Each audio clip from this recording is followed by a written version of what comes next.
Well, welcome to Church Pulse Weekly. It's Carey Nieuwhof here, and I'm joined by David Kinnaman, president of the Barna Group. David, how are you doing today? I'm doing pretty well. Hey, Carey, good to see you. Yeah, can you believe 2021 is like, boom, gone almost? Like, it's really crazy. I know. Yeah, it's the calendar. It has this inevitability to it, doesn't it? It just It the days keep going by. And the crazy part for me is it's been 2 years of crisis now. 2 years of like wobbly legs and not knowing which way is up and waiting for things to turn around, and they're not turning around. So I just want to say to every leader who's hung in there and those of you who are hanging in by a thread, thanks for doing that. We're here to try to support you every week. That's what this podcast is about. You and I started it at the beginning of the pandemic to try to figure out which end was up week to week. And we kind of moved into more of a, I don't know, I was having a long conversation with Mark Sayers last week, but you know, we are not emerging into known territory. Let's put it that way. I don't know. Yeah. Would you agree with that? Disagree with that? What do you think? I wholeheartedly agree with that, and I think the way in which we lead, the toolboxes that we've had to sort of solve the problems as leaders, the opportunities to lead teams remotely, what it means to lead from a place of biblical centeredness. In some ways, nothing changes when it comes to God's character and our leadership mandate. But I just think a lot of leaders are just walking around with a sense of stupor. They're That's a good word. They're hanging in there. When you first said that, I thought you were going to say, for all those leaders who are hanging in there and who are hungover. Well, you can say that. Yeah. But to me, I just think a lot of us as leaders we are trying to figure out what's next. And so many church leaders specifically that we're hearing from, I know you're hearing from them, is they're not the same number of people. The energy in the building is different. Luckily for most leaders, the money hasn't had the same kind of hit as the attendance. But I think for most of us, we'd actually take a little more lean financial resources, but people in the building with energy, as opposed to the sense of how do you actually get the kind of forward momentum for your church and for the church going forward. So I think we are emerging into this completely new space. I'm excited by it, though. I think there's some really cool things that we've all been thinking about and praying for. And then for us as leaders, then how do we take the right kind of rest and the right kind of rhythms and the right kind of humility just to say, hey, God's calling us just to hold on to Him and make sure that we're being the best parents and fathers and mothers and husbands and wives and singles, whatever. How do we actually show up in sort of a fully embodied way, not trying to do more than we can do, but also trusting that God is actually up to big things. And I've been meditating a lot on Isaiah 43:19. Behold, I'm doing a new thing. And now it springs up, and do you not perceive it? So I think it's been so fun working with you, Carey, and with our team at Barna and your team at Carey Nieuwhof Communications, just trying to perceive, and hearing from people like we'll hear today from Justin and Amy, just what is God doing? What's He up to? How do we keep ourselves centered on Him and His work in the world? Well, I'm working a couple months ahead on a church trends post, which I usually release in January. I have 12 right now, dude. Normally it's I found 5, maybe I can find a 6. It's 12, and it was a cold list. It's I think next year is going to be transformative. Yeah. For better or for worse. And I love your sense of optimism. So we are going to talk to some church planters and talk theology today, because you're right. Evangelism doesn't change. Discipleship doesn't change. And people are going to be planting churches, and people still need Jesus. So that's why, but we have to figure out how to do it in this culture. So you've been diving into the data as usual. Before we bring our guests on, can you tell us a little bit about what you're looking at right now?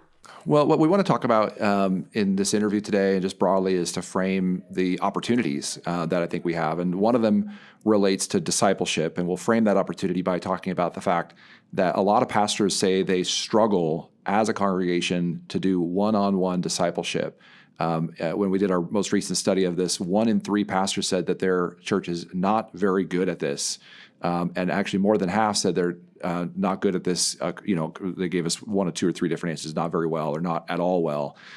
So half of churches in the United States that we interviewed said pastors admitted they're not doing a very good job of one-on-one discipleship. And remember, this is against the backdrop of a lot of pastors usually give themselves the benefit of the doubt. So this is probably an evangelistic kind of rating. They're they may be even worse than they're admitting. But I think that's kind to ourselves. Yeah. And I think this idea of one-on-one discipleship it's gotten better in certain ways through the pandemic, because we've realized that just gathering people was never enough, and it certainly isn't enough now. But I think it's also gotten by and large worse, as a lot of leaders, a lot of churches, a lot of people have sort of said, well, they're rethinking a lot of things about their church engagement. So I just think that's such an important stat for us to begin with. What about prayer when it comes to discipleship? What are we seeing there? Well, another huge opportunity, I believe, is that prayer.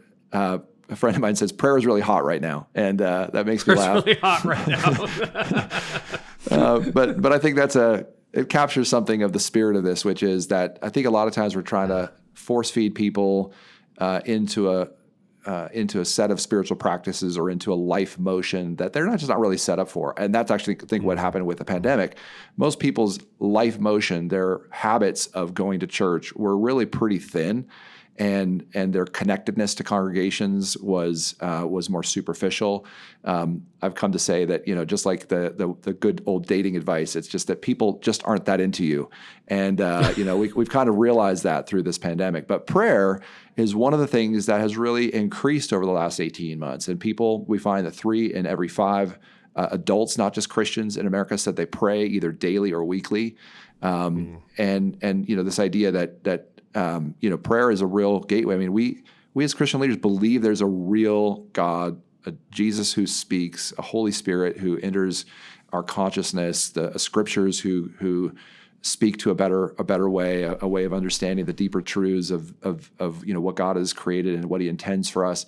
And I just think that by emphasizing opportunities for prayer, by taking people to prayer, by exercising a kind of listening prayer where we actually don't try to just talk to God, but just say, God, what is it you want to reveal to us today? And, come Holy Spirit.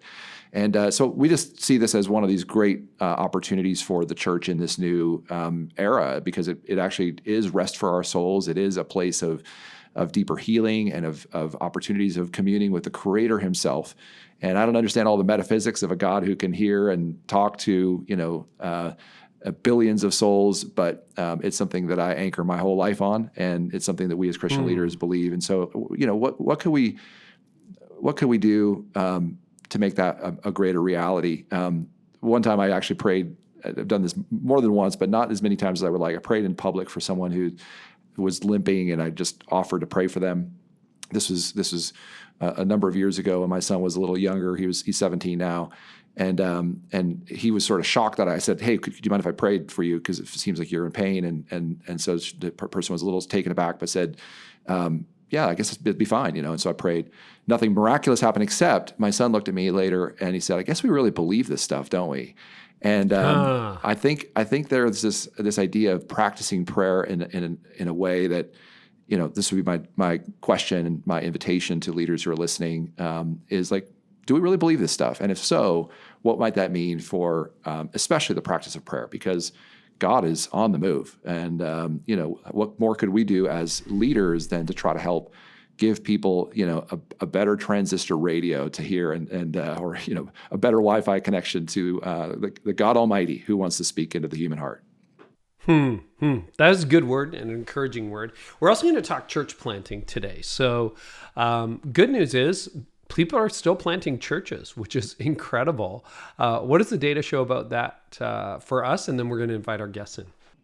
Yeah. So half of church leaders, 53%, agree strongly that their church is committed to starting new churches and planting new campuses. So again, I think that's another, sort of high point or positive finding. There's a good half of churches who say it's either a moderate priority or not a priority. But most churches in America say that's a very strong priority. We do know that COVID has taken some of the wind out of the sails of church planting, both specific plants that had to pause or questions about what kind of church are we planting? Are we building buildings, or how are we going to equip and do sort of hybrid ministry? Can we architect a church both physically and in terms of the the overall sort of structure of ministry that might be built for a new kind of era, in the post-COVID world.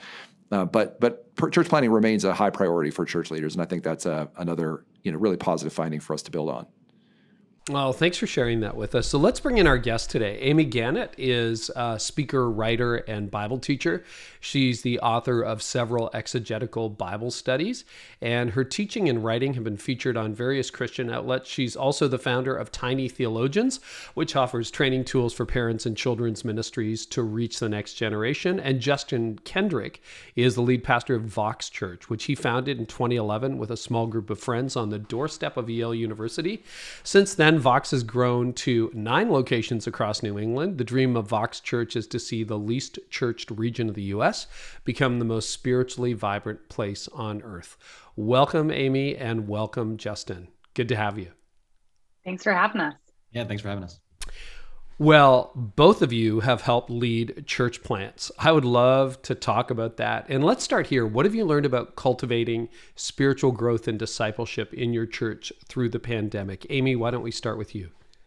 I think one of the most fruitful areas of spiritual discipleship that we've seen in our small body, we're a small church plant. We planted in the fall of 2019 with no idea of what was around the corner. So that's a great time. We had this great You're optimism. like, Lord, we prayed about this, yes, right? That's right. And you did say plant in Greenville, North Carolina this fall, right? So we were sent out fall of 2019 to plant in Greenville, North Carolina, which is, a lot of people refer to it as the Bible Belt, but we like to refer to it as the Church Belt. So there are very few people reading their Bibles, but there are a lot of people in churches. There's one on almost every street corner. So we felt compelled to plant a gospel-centered church in this community of Greenville, North Carolina. And we launched into it with a strong focus on discipleship, or so we thought. We started meeting with this heavy emphasis on the spiritual disciplines and growing as a core team and growing deep in God's word and deep in prayer and deep in community.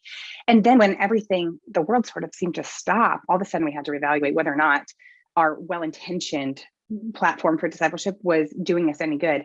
And one of the things that we found was really taking root in our community were people praying with and for one another. So we took a step back when we couldn't meet in person. And my husband and I come from our sending church is highly relational. And so one of the things we witnessed them doing that we thought, let's try to model this, is they had all of their staff members reaching out to people in the congregation. So everybody in their church, get this, everyone in their church was getting a phone call each week. Every household was having somebody on staff reach out to them each week, whether just 5-minute check-in or whether a longer phone call where they prayed with them. And so we thought, we're going to replicate this. And so my husband and I are the only staff members at our church plant. And so we thought, we're going to call everyone. And we very quickly realized we couldn't do that. And so it was that first shift of us saying, our lay leaders are our ministry team. Our small group leaders are the under shepherds at Trinity Church. And so we sort of tasked our small group leaders. We invited them into this process of keeping these strong relational ties with people. And we set the goal of every household get a phone call every week. And it happened, and we've been regathering for a couple of months in person, and people are still maintaining it. So those ties of community and prayer are continuing, even though the need for it has changed, or the, sort of that urgency to keep people feeling connected, keep people feeling, connected with the Lord and connected with one another. And we have, as a church plant, I'm sure that I'm not the only one, Justin, you probably can confirm this, but our church plant draws a lot of young people. So we have a lot of single people or early career people who were living on their own, who were sheltering in place. And so I just look back and think the sovereignty of God to have all of these families and other singles reaching out, to every household in a season where so many people felt so isolated. I think that really was a part of seeing how people could, in their daily lives, even apart from church gatherings, go deeper in prayer and in community. So those two disciplines, I feel like we really saw the Lord bring about a lot of fruit in our little plant. That's good news, Amy. How about you, Justin? I mean, New England is very different soil. I was just there again. I have friends who have planted churches in the area, and it was like a decade ago, it was pretty much spiritually dead. And now there are some growing churches in New England, and you're, a huge part of that. So tell us what's going on there and what you've seen. Yeah. We've been there 10 years. Well, I've been in New England my whole life, but 10 years church planting. And I think the pandemic especially emphasized this reality that our programs are not going to get us through, and our relationships are. I think that was the big shift for a lot of people. And it exposed how programmatic we've become as a church and how relationally barren we often are. And our story started with a house that we bought. Our best friends bought the house next to us. Within the first year of our church plant, we had 14 houses in a 4-block radius. We used to call it the cul-de-sac. And that was the beginning of our church. And so everything was relational. I would come home from, a day at work, and there'd be 30 people in my backyard just doing life together. And so every aspect of who we were as a community was built around these life on life, flesh and blood, really doing life together relationships. And I think somewhere along the line through our expansion and launching campuses, just personally, I think we wandered a little from the way of Jesus, and we became, really strategically programmatic. But I see now, not just in my church, but all across New England and in different parts of the country, I really do think that there is a new vision for church that is being born right now. And where we often, especially in larger churches, we saw our churches like a big factory. I think now that we've really been sobered through the pandemic, we're forcing ourselves to rethink it. And what I see coming up is this idea of like interlocking small towns, small towns where everybody knows each other, everybody's connected, but it's not just one, especially in a multi-site model like ours. You've got these interlocking small towns, but they're still functioning as a small town where everybody's connected. And I think it's exciting. I'm all about it. So. Yeah. I'd love to talk about model for a little bit, because you both hinted at it, but Justin, as you indicated, there is a certain machinery to multi-site that if you don't do it, if you don't understand it, it's not going to happen. Like organic scales, but only to a certain level. So good. But if you're going to be in 9 different locations, there have to be systems in place. There has to be all of that. So you've already hinted at this, but what was the shock to the system? What kind of died on the table when coronavirus hit? And what are you not going to do in the future? And then what are you looking at reviving as you move, or starting, like pioneering, tweaking as you move forward? Yeah, so good. So, I think we started off as a church, I would call us healthy and small, healthy and small. We had 50 people, 100 people, 200 people, but we were all connected. And then we exploded, we grew quickly, and we became, systemized, but shallow. We had 2 locations, 3, 4, and people were meeting Jesus, but there wasn't a really intentional life on life relational network. And I think the pandemic has, you actually just hit it, Carey. I like to call it organic, but organized, like where it's organic, but organic fruit doesn't just like grow on the tree. Somebody's still strategically planting it, And so, yeah, it's organic growth, but you need systems that actually help people really build deep relationship. And then you need a strategy for one-on-one, life on life, flesh and blood relationship and discipleship. And so that's kind of been the heartbeat of, our church and where we've been focused. Amy, how about you? Shocks to the system? I mean, you barely had a system, right? You're 6 months into this, and it's like, boom, the world explodes. So, but what's your take on that? I think one of the biggest perspective shifts for my husband and I were when we were planting in a town that has a church on every street corner. A lot of what we were defining ourselves by, I don't even know if this was communicated externally so much that it was how we were perceiving it, but so much of what we thought distinguished us would be sort of our church style. So many of the churches in the community we were planting are older and established, and they, either higher liturgy or lower liturgy. We're trying to find our camp within that. So we were communicating to people what sort of style of a church we were, how we would distinguish ourselves.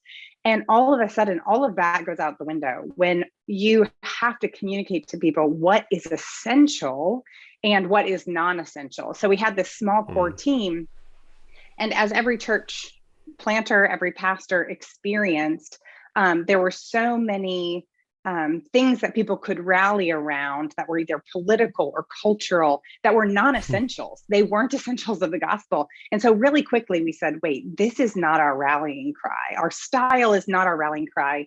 Our mobility as a small church plant, our flexibility as a church plant, not our rallying cry. What we want to center around and equip people in is rallying around the essentials. So we started communicating often, whether overtly or as a part of a sermon series, what the essentials of the gospel were, and encouraging people to find unity and find their identity around these sort of historic confessions of the Christian faith. What is essential to being a believer? And that actually led us into really significant unity as we moved further and further into the pandemic. At the beginning, churches weren't dealing with, at the beginning of the pandemic, there weren't as many conversations among congregants. How are we going to navigate anti-maskers and maskers? How are we going to navigate these really divisive topics, or topics where there's a really strong difference of opinion? But because we had started so early on saying, hey, we've got to rally around what it means to love and serve Jesus, what it means to confess the creeds of the historic Christian faith, what it means to be ambassadors of the gospel in our community. Because we had already seen that, by the time we got to the conversations about masking and anti-masking, our people said, yeah, we see this differently, but we also know it's not essential. So we had equipped people with the language of first-tier theological issues, second-tier theological issues, convictions, preferences, that sort of thing. And one of the big reorientations is now we look back and say, oh, so much of what we led with in the early days were preferences, style, and what kind of church plant we were going to be. And that goes out the window. And that's all for the best, because then you can rally around the essentials. And as we equip people to rally around the essentials, I think that's actually where we see the spiritual fruit, because people can see more clearly, what does it mean to walk with Jesus? It means I can still have opinions and convictions and preferences. I can have those, but I know that they pale in comparison to walking with Jesus as my Savior. So I think that was a huge reorientation for us, but it bore really good fruit, especially as the pandemic went on so much longer than we expected. In the early stages, we thought, we're going to start communicating these essentials of the Christian faith, for the next, 3 months, then 6 months, then a year. Well, here we are. We just had our first membership class, and our people are able to look through the doctrinal statement and say, these are the essentials, these are the non-essentials. We have to rally around these things, and we don't have to agree on these things, but we can serve in Christian fellowship together. So that, I think, has been really fruitful for our church plant. Well, you touch on theology. So I want to get, both of you have a book. Amy, you recently wrote a book called Fix Your Eyes, How Our Study of God Shapes Our Worship of Him. You mentioned you have a lot of young adults. It's curious, one of the criticism of the church over the last generation or two has been that we become theologically anemic. We just don't even know what we believe. We might be more ardent about our belief system than we are about understanding our belief system. Do you find that there's a curiosity in younger adults, or an appetite in younger adults, about theology and the richness of the Christian tradition? What are you seeing in your church plant? I think that we have this caricature of the next generation being uninterested in theology and only interested in experience. And there's a caricature about women that's really similar. And that's an older caricature that's gone on for a long time. Christian women just want to, have like women's brunch, and they don't really want to talk about the deep things of theology. And I think I believed both of these caricatures for a very long time, but then you stop and realize I've never met one of these. I've never met a Gen Z who is telling me that they're really only interested in like having great experiences in life, and they don't really care what their life is based on.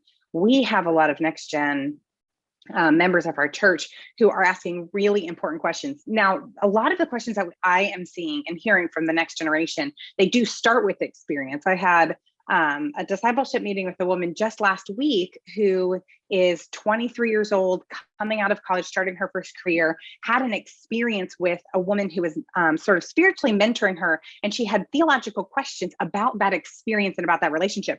Now, she wasn't articulating, help me understand a theology of discipleship, help me understand a theology of these things. But she wanted to say, is what I'm experiencing in this relationship, is this biblical discipleship? That's what she's itching after. She's asking me doctrinal questions. And so we as church leaders need to be agile enough, thoughtful enough to dissect when somebody's asking a theological question, because so many of the questions that the next generation is asking are theological in nature. They're craving after who is the God that I'm being called to worship, and they're experiencing God in the church and outside of the church, and they have questions about those experiences. And so a big part of the purpose of the book that I wrote is to show how what we believe about God shapes the things that we actually do in our daily lives. So shapes our worship of God, how we actually respond in everyday life to the God that we're worshiping. And so we need to be intuitive enough as leaders that when we hear those questions from the next generation, that we're sort of assessing what's the theology that they're itching at here. What are they wondering about? Because they might start with experience, but gosh, everything that we experience about God, every way that we worship God, every aspect of our lifestyle of discipleship that we employ in our daily lives is rooted in something that we believe. Whether we decide to give to a church, this is a big question I get from Gen Z. Why would I tithe to a church? There's a lot of skepticism about organized religion and what they do with money. So why would I tithe to a church? Well, what you can trace that back actually to what do we believe the church is? Who do we believe that God is? Do we believe that God is a generous God? Do we believe that he's giving me just enough to get by? Is he holding out on me? Financially, is he compelling me to be a part of his mission? All of these are theological questions. And so I think that's a big way that we serve the next generation and answer their theological questions is by hearing them out, dissecting those theological questions, and then teaching them how what they believe about God actually connects to their life of discipleship. So Justin, your book, Bury Your Ordinary, Practical Habits of a Heart Fully Alive, you think about discipleship too. You're having to do it in an area that has been under-churched. I mean, you're not even the church belt. It's the dying church belt in New England. What are some misperceptions or common mistakes that people make in thinking about church growth and discipleship in your view, Justin? Yeah, for sure. I think the vast majority of pastors, when cornered, just simply don't have a plan. When you talk about one-on-one discipleship, and David, you were talking a little bit about this before, we got going here, but one-on-one discipleship, I think most pastors don't really have a plan and most don't know how to do it. And so we become experts at running programs, but a little bit naive in how to actually do the stuff of Jesus, right? To actually make disciples. And so in the book, I talk about this idea of habits and that spiritual growth is dependent in so many ways upon the habitual practices that we go in day out. What am I doing with my time, my energy? And I think we come from a culture that has it backwards, right? The cultural narrative of our time is, hey, discover your deepest desire, right? What do you want to do? You want to be an astronaut? Discover your deepest desire. Wow, that's great. Now put all your energy behind becoming that dream, fulfilling that dream. And if you realize it, you'll be satisfied, right? That's kind of the narrative. And the gospel is so counter intuitive to that narrative. It says, no, discover Jesus, discover who he is. And then in discovering him, align your life with a new pattern, the way of Jesus. And as you align your life with a new pattern, God will grow in you new passions. And so the book really outlines 7 specific habits that create a new pattern for living. And this is something that for 20 years, I've been walking with a small group of friends, practicing these habits, and then honestly walking with our church, introducing them 10 years ago to our church. And we've seen this explosive spiritual growth simply by teaching people these habitual practices, some of them pretty obvious, some of them most Christians have heard of, but oftentimes neglected. And in doing so, really centering people back on a one-on-one discipleship path. Me, my brother, 2, 3 of us, like the old Wesleyan band meetings, you'd get 3 or 4 guys together and they would talk about the sins they're struggling with. And I think so much of that is lost in our, American or Canadian version of church, and so it's been sweet to see that really come back into focus and produce incredible fruit. Just to dovetail with that, one of my observations from more than 25 years now of doing this research is that so many church leaders just don't have a blueprint for what kind of souls they're trying to build, or how they're trying to garden in and among the people that God has called them to lead. We end up doing so much then copycat ministry because we see another program that seems to be successful, so we graft it in. But I love what you're describing there, because really it seems to me you've got this sort of catechizing process, this catechism of these 7 practices that say this is the way, when we do these 7 things, that discipleship will take root. It's the blueprint for how we're forming disciples. And for listeners who are joining us and just thinking about this, I think that is such a powerful part of what God's calling churches to do now, especially in this post-pandemic moment, because the stats I said earlier, like we have to become better at creating simple pathways, deep rootedness for the sort of blueprint for discipleship. So just a quick comment to that. Yeah. And I think the problem goes even deeper, because if you ask most church leaders, what is discipleship and what does it look like? It's usually like, well, do they tithe? Did they show up on Sunday? That's discipleship. Do they volunteer somewhere? And I love what Jonathan Edwards says. He says that the outworking of agape in my life is the essence of Christian maturity, right? And so what habits do I need in my life that are actually going to help me grow in love, help me grow in agape? And if I can develop love-forming habits, then I'm going to mature in Jesus. And so in the 7 habits I outline, every one of them, the aim is, how do I stretch my love? How do I grow in love? And in doing so, I actually become more like Christ. Okay, so this is the question I want to kind of land this on. You had a vision for a decade, Justin, pre-COVID, of how you're growing your church, how you're building it, how are you going to get to 19 campuses one day or whatever it is until all of New England is spiritually vibrant. Raymond, 400. Yeah. There you go. So, you had this vision.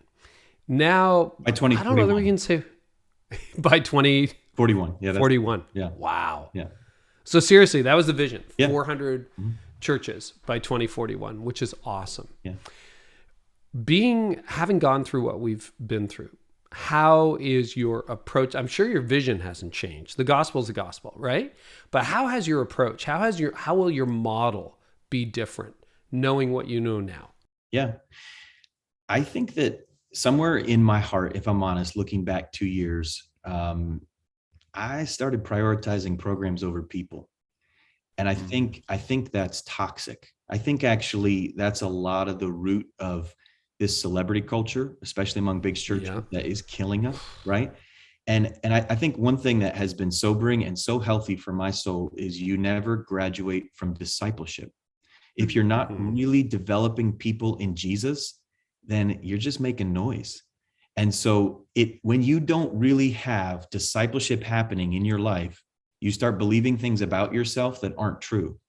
And so I think for me, one of the things that I went through with my team and our whole staff, as we surveyed our department heads and our campus pastors, we realized a lot of them were running programs, but they hadn't really been developing people. And I was like, guys, I'm writing a book on one-on-one discipleship. I think we need to refocus here. And so we used the pandemic as just a radical restructuring time. And the result has been explosive. We've actually prioritized time and systems around where is your one-on-one, life-on-life discipleship happening. We've got a lot of different structures that can happen within, but that's not the magic. The magic is the relationship. It's the people. And so getting people and getting our leaders back to that has been so sweet. And over the last 24 months, honestly, just explosive. It really does set the heart on fire. I want to give Amy the last word, but any thoughts on hybrid? Any new thoughts on online church moving forward?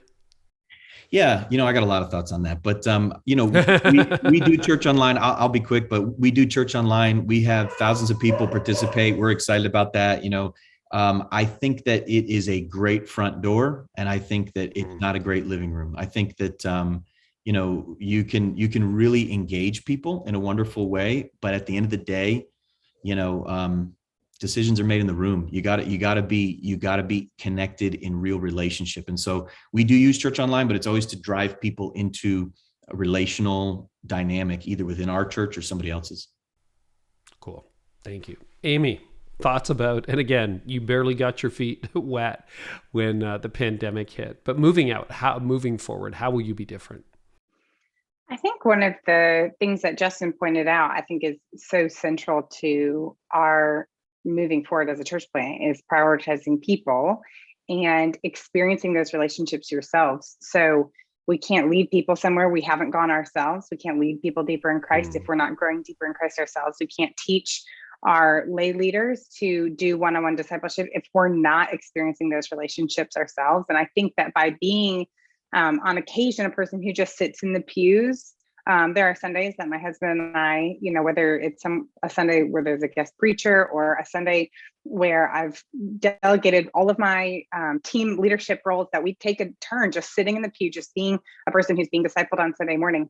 That actually gives us a connection point to what it feels like, what the experience is like to be a part of a church community who is seeking together. And it gives us those real touch points. As church planters, it's really, really difficult to keep your eyes off of sort of the fake fruit, and not that only numbers are only fake fruit, but sometimes you can show up on a Sunday and be like, today was a fruitful Sunday because we had a full worship space. Or today was not a fruitful Sunday because everybody, we're in North Carolina, everybody was at the beach. We don't, It can be really easy to buy into some of these false metrics for what God is doing in your church. But I'm reminded so often on Sunday mornings that when Jesus came and looked out at the people who were seeking to be discipled, he didn't say, wow, what a good turnout. It says that he saw sheep without a shepherd, and so he saw to the heart of people and what they were desiring. And so because we are not Christ, because we are not the ultimate shepherd, we need to be people who are shepherded. We need to be people who are discipled so that we will shepherd people well and we will care for people well. So that's an intentional part of our ministry structure and practice moving forward, so that we can remember when we see people, when we engage with people on Sunday mornings, we have that compassion that says, I've been where you have been. I have that human connection. I don't just show up and preach on a Sunday morning. I don't just show up and run a team on a Sunday morning. I know what it looks like to sit in these pews and then go to work on Monday morning. It actually helps us relate to people where they really are, so that we can do discipleship in real time in the world that people really live in. Well, Amy Gannett, Justin Kendrick, thank you so much for joining us today. Really appreciate it. David, a final word before we thank our partners and head off to the next episode. Yeah, thank you, Justin and Amy. Such a great interview. I've been literally taking notes here and thinking about some of the stuff we've been working on the last couple of years called Measure What Matters, a project that'll launch next year. And I'd love to, sort of post this interview not only on the Church Pulse Weekly, sort of the usual places, but I think a lot of the things you're wrestling through are exactly the kind of themes we've been thinking about, which is how does a church go deeper rather than broader and sort of measure and do ministry that matters. I love even just your reminder to me, Amy, of that space where Jesus, looks at the hearts of people and sees them in a deeper way. And that's actually a part of what if you'll remember, Carey, right before the pandemic, we were talking about this Church Pulse study. That's actually where the Church Pulse name came from. We wanted a Church Pulse assessment. We still have it available for churches to use for free, to look deeper than just did people show up, but actually to look at how are people doing in terms of their finances and their relationships, and simple couple questions could help us have compassion, have greater compassion on the people that we're serving, and then along with that, just this sort of huge opportunity that I think we've been talking about sort of rethinking what it means to do one-on-one discipleship and literally structuring things from the ground up to do that. And so anyway, I've been really inspired by this conversation and some very, some like just hearing both of you guys as younger leaders for the church, and just like, boy, whatever we can do, whatever Barna can do to support you guys, let us know. And thanks for being a part of the show today. That's some important topics. Just stop putting us last on the church growth numbers. We got to get New England off that list. That's all Barna can do. We wouldn't mind that. Fair enough. Listen, thanks so much. Hey, we want to thank our partners today too. And we would love for you to check out what's happening over at Metashare. Do you know it's open enrollment season? So head on over to metashare.com/churchpulse. That's MEDI share.com/churchpulse to calculate your cost savings and see how much you could be saving on health insurance by switching to their services today. That's metashare.com/churchpulse. And thanks so much for listening. We'll catch you next time on Church Pulse Weekly.